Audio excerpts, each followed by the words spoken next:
Hello and welcome back to my channel. तो स्वागत है आप सभी का हमारे कंप्यूटर की मॉक टेस्ट सीरीज में। तो आज हम करने वाले हैं मॉक टेस्ट 12 करने वाले हैं, जो कि आपके यूपी ट्रिपल एससी के लिए बहुत ही इंपॉर्टेंट है। ठीक है, 15 क्वेश्चन पूछे जाते हैं।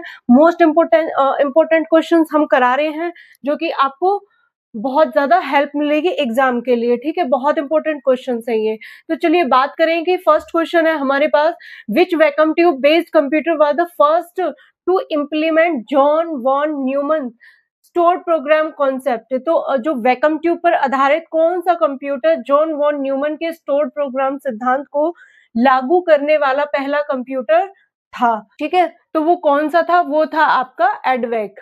कौन सा? एडवेक। अब इनकी फुल फॉर्म पूछ ली जाती है एग्जाम में बहुत बार, तो इनको जरूर कर लेना। ठीक है, तो इसकी फुल फॉर्म क्या हो जाती है? इसकी फुल फॉर्म क्या हो जाती है? इलेक्ट्रॉनिक डिस्क्रिएट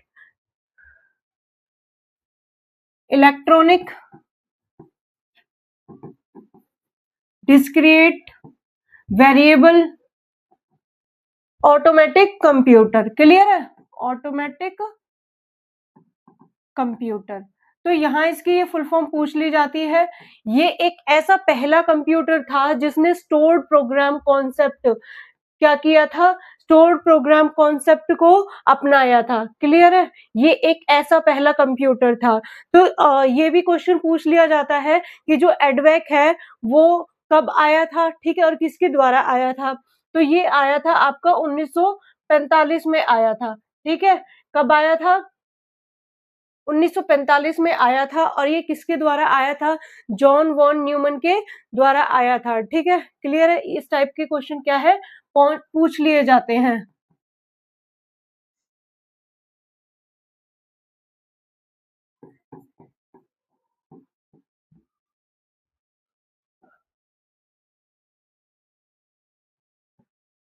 ठीक है, इनके द्वारा ये क्या है, कंप्यूटर आया था 1945 में आया था। ठीक है, तो इसमें क्या होता था कि जो भी डेटा और जो प्रोग्राम्स होते थे दोनों को ही मेमोरी में स्टोर किया जाता था। आज के जो भी जो सारे कंप्यूटर हैं, आज के टाइम के जो कंप्यूटर हैं, वो किसमें, वॉन न्यूमन आर्किटेक्चर पर ही क्या है, बेस्ड है। ठीक है, तो इसी पर जो ये आर्किटेक्चर है, इसी पर क्या है, आज के कंप्यूटर जो है वो बेस्ड होते हैं। क्लियर है? अब जो ENIAC है, ये क्या है, आपका पहला जनरल पर्पस इलेक्ट्रॉनिक कंप्यूटर था ये। ठीक है, कौन सा? General purpose electronic computer. ठीक है, तो ये पहला जनरल पर्पस इलेक्ट्रॉनिक कंप्यूटर था।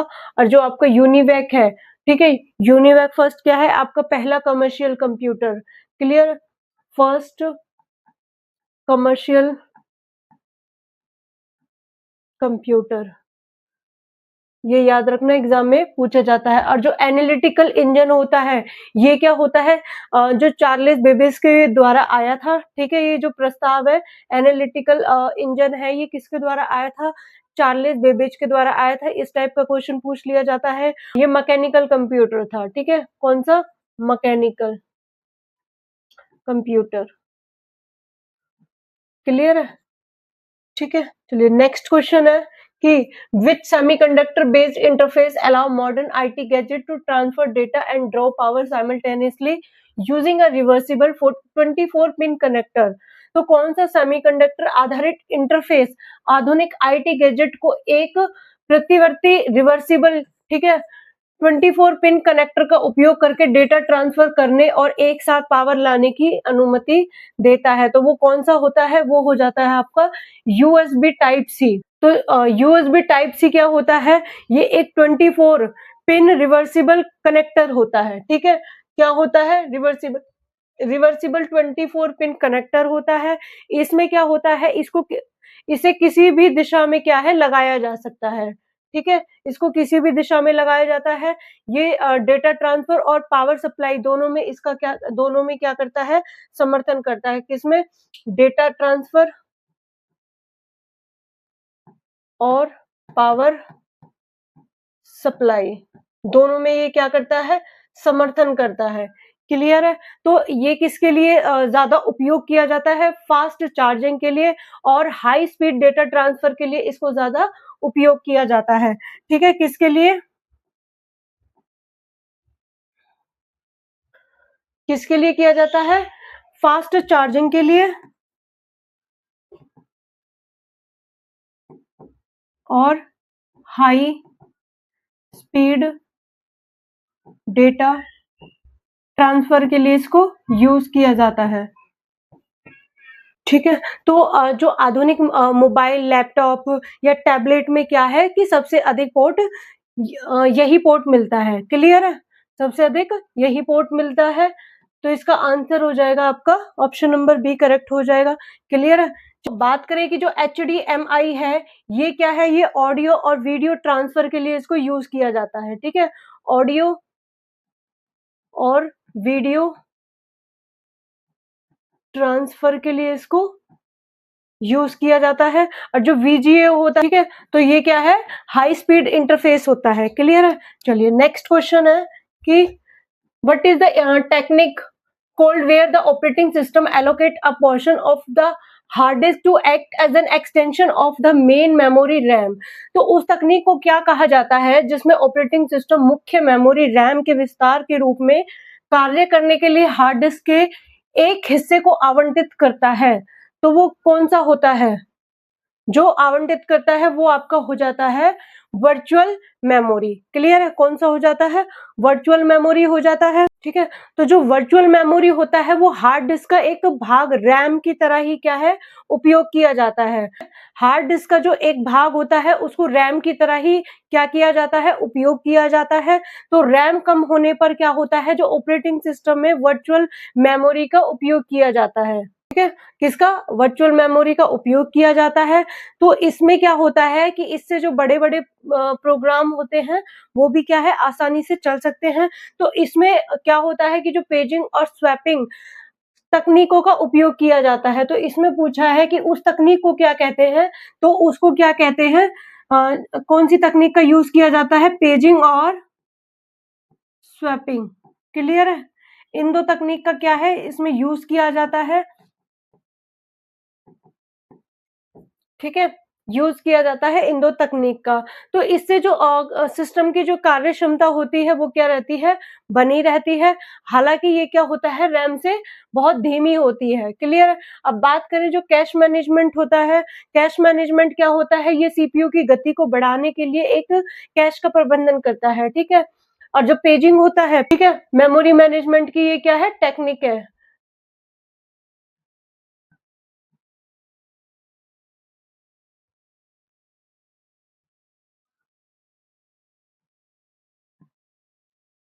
Memory manage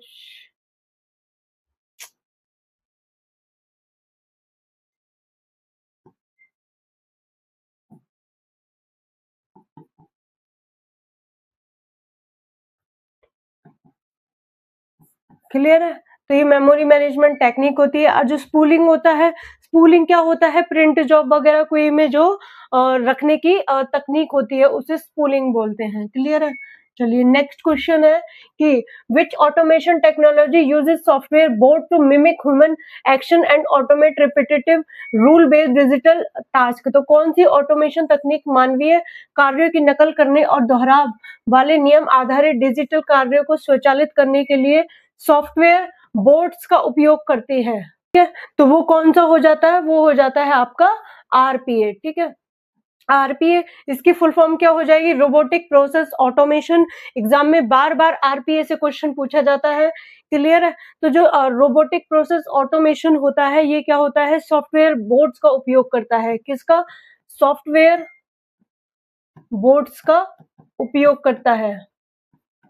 clear? ये क्या करता है? ये इंसानों की दोहराए जाने वाली डिजिटल कार्यों की नकल करती है। ठीक है? डिजिटल कार्यों की नकल करती है। तो उसी को हम क्या बोलते हैं? रोबोटिक प्रोसेस ऑटोमेशन बोलते हैं। ये रूल बेस्ड कार्य को क्या करती है? जो भी रूल बेस्ड काम होंगे उनको ये क्या करेगी? जो रोबोटिक प्रोसेस होता है वो खुद ही काम करता है। क्लियर है? खुद ही उसको काम को पूरा करती है। जैसे कि इसका यूज कहाँ कहाँ पे होता है, बैंकिंग में हो गया, इंश्योरेंस में हो गया, बिजनेस प्रोसेस में हो गया, ठीक है, इसका काफी ज्यादा वहां पे यूज किया जाता है। तो इससे क्या होता है, जो आपकी टाइम सेव होता है, यानी कि समय की बचत होती है। क्लियर है, समय की बचत होती है, और जो भी आपके बैरियर्स होते हैं, इसके जो बैरियर्स होते हैं वो भी क्या होते हैं, कम होते हैं। ठीक है, तो ये हो जाएगा, इसका आंसर हो जाएगा। बात करें कि ये जो नेचुरल लैंग्वेज प्रोसेसिंग होता है, ये क्या होता है, ये एआई की ही एक टेक्निक होती है। तो ये इसमें क्या होता है कि जो मानव भाषा को सीखने के लिए ये क्या होती है, एक एआई की ही एक टेक्निक होती है, तकनीक होती है। जो एससीएडीए होता है, इनकी फुल फॉर्म जरूर याद कर लेना, इम्पोर्टेंट है। तो एससीडीए क्या होता है, एससीडीए तो ये होता है आपका इंडस्ट्रियल कंट्रोल एक्सेस होता है। ठीक है, बात करें कि कैम क्या होता है, CAM ये क्या होता है, कंप्यूटर एडेड मैन्युफैक्चरिंग के लिए इसको यूज किया जाता है। ठीक है, चलिए नेक्स्ट क्वेश्चन है कि which system is responsible for translating human readable web address like google.com into machine readable IP address। तो मानव द्वारा पढ़े जाने वाले वेब पते जैसे कि google.com को मशीन द्वारा पढ़े जाने वाले आईपी पते में अनुवाद करने के लिए कौन सी प्रणाली है वो जो जिम्मेदार होती है। तो आपको पता है कि वो कौन सी होती है, वो डीएनएस होती है। डीएनएस क्या होता है, जो डोमेन नेम को आईपी एड्रेस में क्या करता है, बदल देता है। ठीक है, यही तो होता है, डोमेन नेम को आईपी एड्रेस में क्या करता है, में चेंज करता है। ठीक है, तो वो हो जाता है आपका डीएनएस। तो जो डीएनएस की फुल फॉर्म होती है वो क्या होती है, डोमेन नेम सिस्टम होती है। क्लियर है, तो इसमें ये इसको और क्या कहा जाता है, इसको इंटरनेट की फोन बुक भी कहा जाता है। क्या कहा जाता है, इंटरनेट की फोन बुक। इसको याद रखना, एग्जाम में पूछा जा सकता है कि इंटरनेट की फोन बुक किसे कहा जाता है, डीएनएस को कहा जाता है। क्लियर है, तो इससे क्या होता है, वेबसाइट को याद रखने के लिए केवल नाम लिखना पड़ता है इसमें। क्लियर है, तो जो ब्राउजर से पहले डीएनएस सर्वर से क्या है, आईपी एड्रेस प्राप्त करता है। ठीक है, इसमें क्या होता है कि डीएनएस के बिना जो आपका वेबसाइट तक पहुंचना क्या हो जाता है, मुश्किल हो जाता है। तो ये एचटीटीपी होता है आपका web communication protocol. Hypertext transfer protocol क्या होता है, वेब कम्युनिकेशन प्रोटोकॉल होता है। यूआरएल आपका क्या होता है, वेबसाइट का एड्रेस होता है ये। ठीक है, वेबसाइट का एड्रेस। क्लियर, और जो एचटीटीपी होता है वो web communication protocol, web communication protocol. आपका कहीं से भी क्वेश्चन बन सकता है। ठीक है, यहां से भी आपके पूछे जा सकते हैं। अब आईएसपी क्या होता है, क्या होता है ये, जो कि इंटरनेट के माध्यम से सर्विस प्रोवाइड कराते हैं, इंटरनेट सर्विस प्रोवाइडर। ठीक है, क्लियर है, तो आंसर क्या हो जाएगा, डीएनएस। नेक्स्ट क्वेश्चन है कि विच what is the name of standard that extend the format of email to support text and characters other than ASCII as well as attachment of audio, video and images। तो उस मानक standard का नाम क्या है जो ईमेल के प्रारूप को बढ़ाता है ताकि ASCII के अलावा अन्य कैरेक्टर सेट में टेक्स्ट के साथ साथ ऑडियो, वीडियो, इमेज के अटैचमेंट का समर्थन किया जा सके। तो वो कौन सा होता है, तो वो कौन सा होता है आपका MIME। और जो MIME होता है वो आपका क्या होता है, multiple internet mail extension. Extension क्या होता है, मल्टीपल इंटरनेट मेल एक्सटेंशंस। ये एग्जाम में इसकी फुल फॉर्म पूछी जा सकती है, याद रखना ये ईमेल का ही एक स्टैंडर्ड होता है। ठीक है, क्या होता है,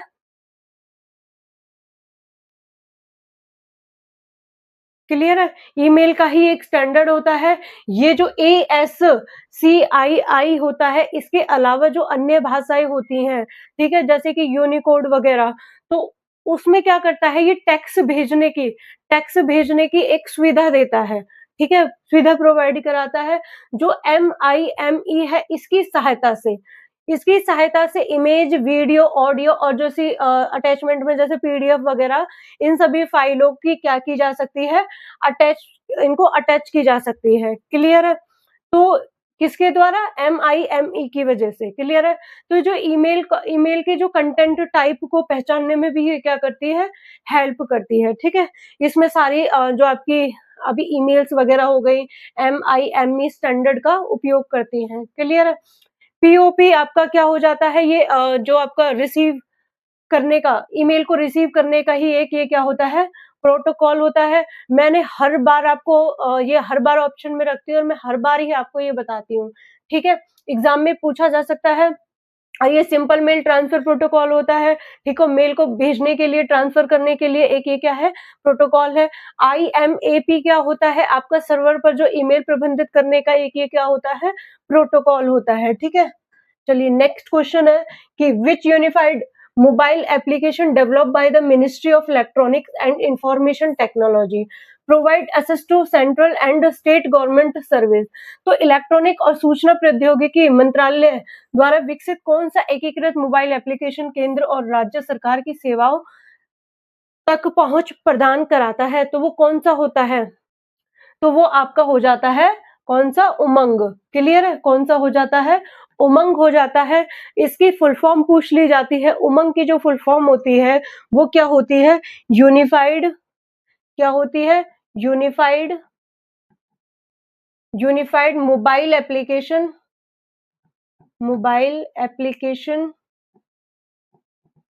फॉर न्यू एज गवर्नेंस। ठीक है? Age governance. तो ये हो जाती है आपकी उमंग की फुल फॉर्म हो जाती है, बार बार एग्जाम में पूछ ली जाती है। तो इसे MEITY, ठीक है, मिनिस्ट्री ऑफ इलेक्ट्रॉनिक, ये क्या होता है, ये MEITY क्या होता है, ministry of electronic information technology and information technology. ठीक है? तो ये होता है आपको, इसको जो इसको किसने विकसित किया था, MEITY द्वारा इसको विकसित किया गया था। ठीक है? उमंग को किसके द्वारा, उमंग को MEITY द्वारा। ठीक है? ये याद रखना, ministry of electronic and information technology होता है। इसके माध्यम से क्या होता है कि जो केंद्र और जो राज्य सरकार की जो बहुत सारी सेवाएं होती हैं, उस ऐप में भी क्या है, एक ही ऐप में ये उपलब्ध होती हैं। ठीक है? बहुत सारी जो सेवाएं होती हैं वो एक ही ऐप में उपलब्ध होती हैं। तो इसमें आपका PF हो गया, पैन हो गया, ठीक है, डिजी लॉकर हो गया, गैस गैस बुकिंग हो गया या पेंशन हो गया, ये सारी चीजें क्या है, इसमें सेवाएं प्रदान की जाती हैं। क्लियर है? तो इसका जो उद्देश्य होता है, जो पर्पस होता है, पर्पस वो क्या होता है, पर्पस क्या होता है कि डिजिटल गवर्नेंस को आसान बनाना। किसको, डिजिटल गवर्नेंस को इजी बनाना। क्लियर है? ठीक है? चलिए नेक्स्ट क्वेश्चन है कि नेक्स्ट क्या है, what is the metric called the measure that level of interaction like shares and comments receive by a piece of social media content related to the audience size.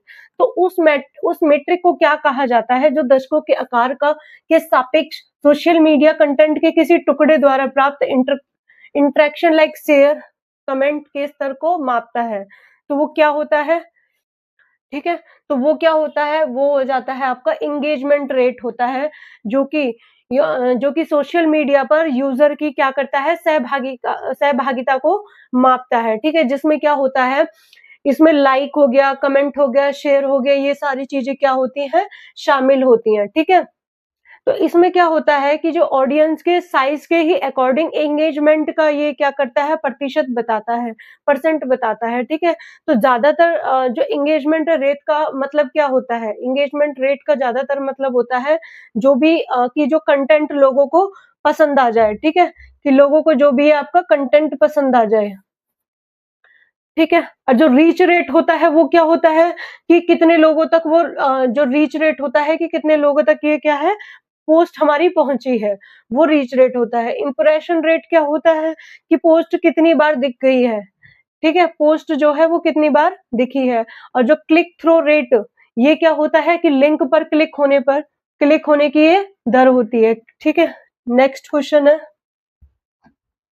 which micro payment authentication system uses a person's biometric data linked to a 12-digit unique identity number to perform banking transaction at micro ATMs? तो कौन से micro payment authentication प्रणाली micro ATM पर banking लेन then करने के लिए 12 अंकीय विशिष्ट पहचान संख्या से जुड़े व्यक्ति के बायोमेट्रिक डेटा का उपयोग करती है? तो वो कौन सी होती है जो बायोमेट्रिक डेटा का उपयोग करती है? तो वो हो जाती है आपकी AEPS। ये भी काफी बार कराया है। जो AEPS होता है वो क्या होता है? आधार इनेबल्ड पेमेंट सिस्टम होता है, काफी बार कराया है।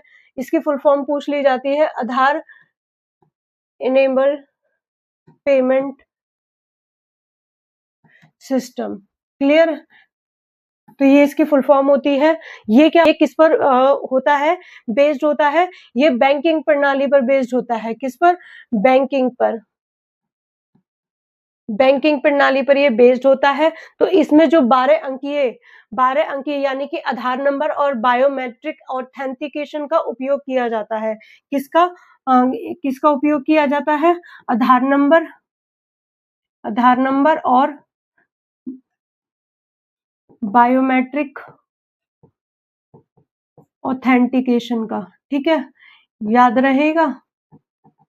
जैसे कि इसमें हो गए आपके फिंगरप्रिंट वगैरह हो गए, ठीक है। तो इसके माध्यम से क्या होता है, इसके माध्यम से जो माइक्रो एटीएम पर जो बैंकिंग के लेन देन किए जाते हैं, ठीक है। किसके लेन देन किए जाते हैं? बैंकिंग के लेन देन किए जाते हैं।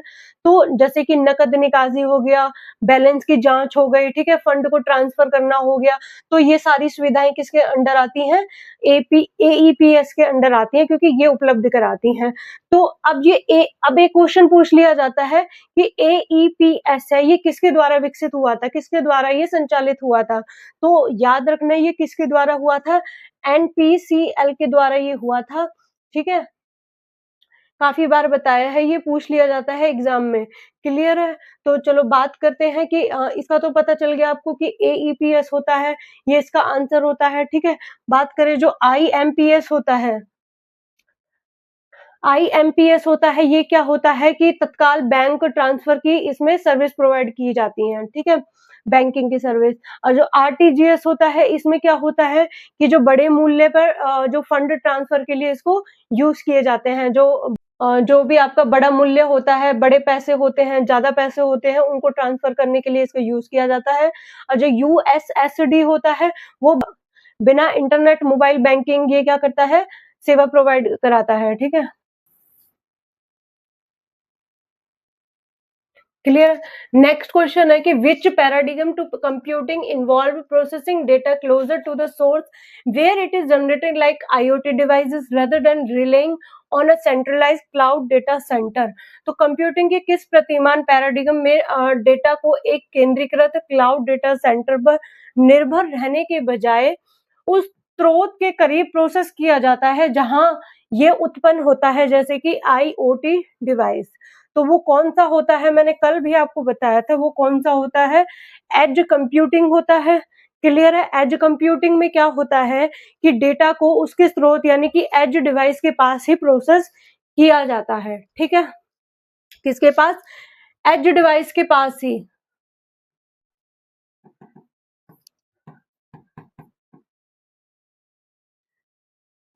के पास डेटा को क्या किया जाता है? डेटा को प्रोसेस किया जाता है, ठीक है। क्लियर है? तो ये ज्यादातर किसके लिए उपयोग किया जाता है? IoT डिवाइसेस के लिए इसको उपयोग किया जाता है विशेष रूप से। तो इसमें क्या होती है, जो इसकी लेटेंसी होती है यानी कि विलंब होती है, वो क्या होती है? वो कम होती है। क्लियर है? तो इसका जो ज्यादातर क्या होता है कि जो नेटवर्क बैंडविड्थ की भी क्या होती है, इसमें बचत होती है, ठीक है। किसकी? नेटवर्क बैंडविड्थ की क्या होती है? बचत होती है, ठीक है। क्लियर है, क्योंकि जो पूरा डेटा होता है वो क्लाउड तक नहीं भेजना पड़ता है, ठीक है। तो जो रियल टाइम एप्लीकेशन होती हैं, जैसे कि कौन-कौन सी स्मार्ट सिटी में, ऑटोनोमियस व्हीकल्स और इंडस्ट्रियल ऑटोमेशन में इसका ज़्यादा यूज़ किया जाता है, ठीक है। चलिए नेक्स्ट क्वेश्चन है कि which cryptography security framework uses a pair of keys, a public key and private key, to securely encrypt and decrypt data transmission. तो कौन सा क्रिप्टोग्राफिक सुरक्षा डेटा संचार ट्रांसमिशन को सुरक्षित रूप से एन्क्रिप्ट और डिक्रिप्ट करने के लिए कुंजियों के एक जोड़े, एक सार्वजनिक कुंजी यानी कि पब्लिक और एक निजी प्राइवेट की का उपयोग करता है। तो वो कौन सा होता है, ठीक है। तो वो होता है आपका एसिमेट्रिक एन्क्रिप्शन। एसिमेट्रिक जो एन्क्रिप्शन होते हैं उसकी कितनी की होती है, उसकी कितनी होती है, 2 की होती हैं, ठीक है। कितनी, 2 कीज होती हैं। एक तो होती है आपकी पब्लिक की, ठीक है, पब्लिक की, और एक होती है आपकी प्राइवेट की, प्राइवेट की। क्लियर है। जो पब्लिक की होता है, आपको जो पब्लिक की होता है उसमें क्या होता है कि डेटा को एन्क्रिप्ट किया जाता है। क्या किया जाता है, डेटा को एन्क्रिप्ट, ठीक है। और जो प्राइवेट होता है इसमें क्या किया जाता है कि प्राइवेट की में उसी डेटा को, ठीक है, इसी डेटा को क्या किया जाता है, डिक्रिप्ट किया जाता है। क्लियर है। तो इससे क्या होता है, ये इंटरनेट की सुरक्षित डेटा संचार यानी कि सिक्योर कम्युनिकेशन के लिए क्या किया जाता है, उसको उपयोग किया जाता है, ठीक है। किसको, सिक्योर कम्युनिकेशन के लिए उपयोग किया जाता है, ठीक है। तो इसको याद रहेगा, ये बहुत इंपॉर्टेंट है, यहाँ से क्वेश्चन पूछ लिए जाते हैं। तो बात करें जो इसमें क्या होता है कि जो आपके HTTPS होता है, ये S होता है आपका सिक्योर, HTTPS हो गया या SSL हो गया, TLS हो गया, डिजिटल सिग्नेचर हो गया। तो ये जो तमाम सारी जो टेक्निक है, इन सब का क्या है, यहाँ पर उपयोग किया जाता है। क्लियर। एसिमेट्रिक इंक्रिप्शन में इनका सभी का यूज किया जाता है। क्लियर है ना। और जो सिमेट्रिक इंक्रिप्शन होता है वो क्या होता है कि एक ही की से इंक्रिप्शन भी किया जाता है और डिक्रिप्शन भी किया जाता है। किससे, एक ही की से, ठीक है। और यहाँ पे 2 अलग-अलग की होती है। और जो हैशिंग एल्गोरिदम होता है वो क्या होता है, डेटा की ये क्या है, हैश वैल्यू बनाता है, डेटा की हैश वैल्यू। क्लियर है। और जो सॉल्टिंग टेक्निक होती है ये क्या होता है, पासवर्ड सिक्योरिटी बढ़ाने की एक टेक्निक होती है। किसकी, पासवर्ड सिक्योरिटी बढ़ाने की टेक्निक, टेक्निक। क्लियर है, याद रखना इंपॉर्टेंट है। कोई भी पॉइंट आपका पूछा जा सकता है, इसीलिए सारे पॉइंट एक्सप्लेन कराए हैं। तो नेक्स्ट क्वेश्चन है कि which ledger architecture form the core foundation of a central bank digital currency CBDC ensuring immutability and cryptographic security। तो कौन सा ledger architecture central bank digital currency की मुख्य नींव बनाता है, जो अपरिवर्तनीयता यानी कि इम्यूटेबिलिटी को और क्रिप्टोग्राफिक सुरक्षा सुनिश्चित करता है। तो वो कौन सा होता है, तो वो हो जाता है आपका option number B, distributed ledger technology होता है, DLT, ठीक है। अब ये डिस्ट्रीब्यूटेड लेजर टेक्नोलॉजी क्या होता है, ये एक साझा यानी कि डिस्ट्रीब्यूटेड डिजिटल लेजर होता है। क्या होता है, डिस्ट्रीब्यूटेड डिजिटल लेजर होता है ये। इसमें जो डेटा को काफी सारे नोड्स पर सुरक्षित रूप से क्या किया जाता है, कलेक्ट किया जाता है, ठीक है। काफी सारे नोड्स पर डेटा को आप ऐसे लिख सकते हो, जो नोड्स होते हैं, नोड्स पर डेटा को क्या किया जाता है, स्टोर किया जाता है या कलेक्ट किया जाता है, ठीक है।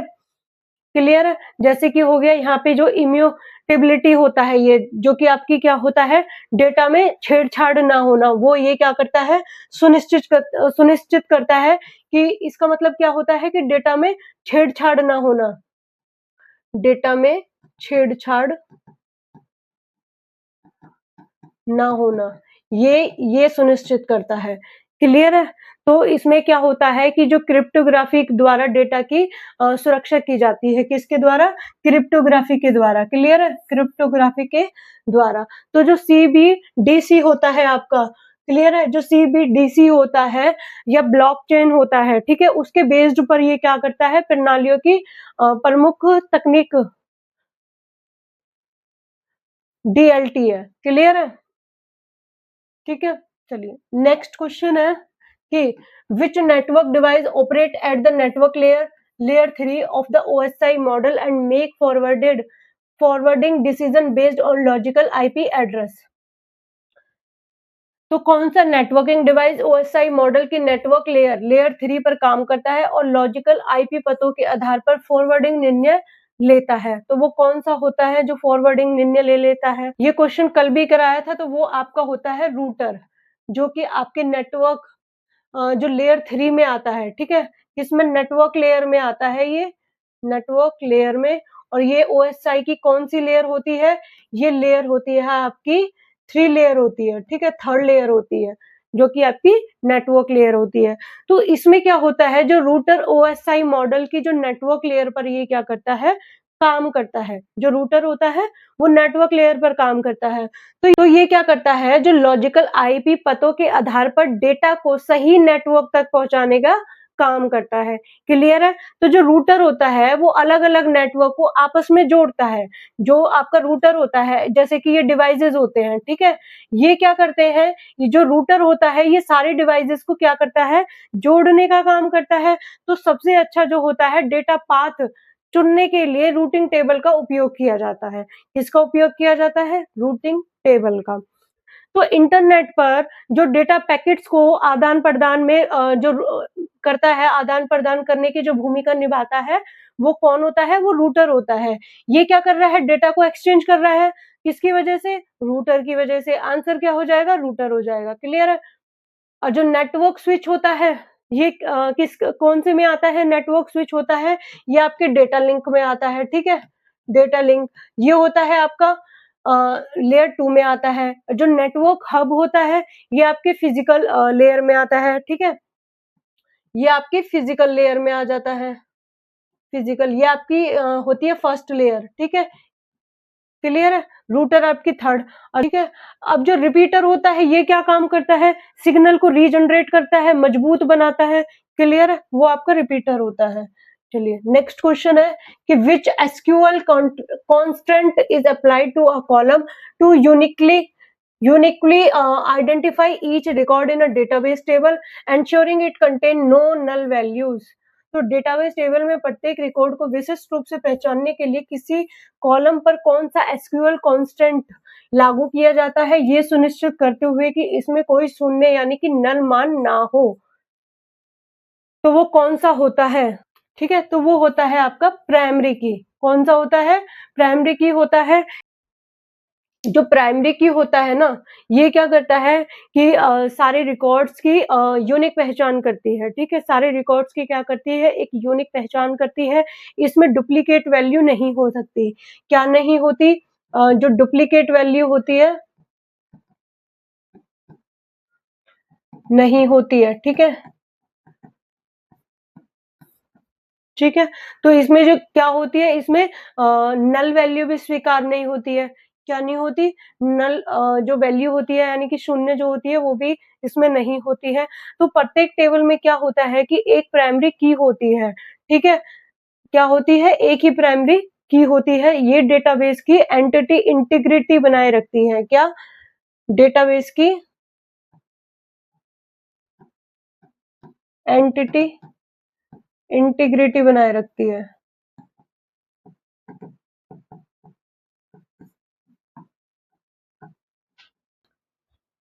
ठीक है, तो बात करें कि अब ये फॉरेन जो की होती है, ये क्या होती है फॉरेन की?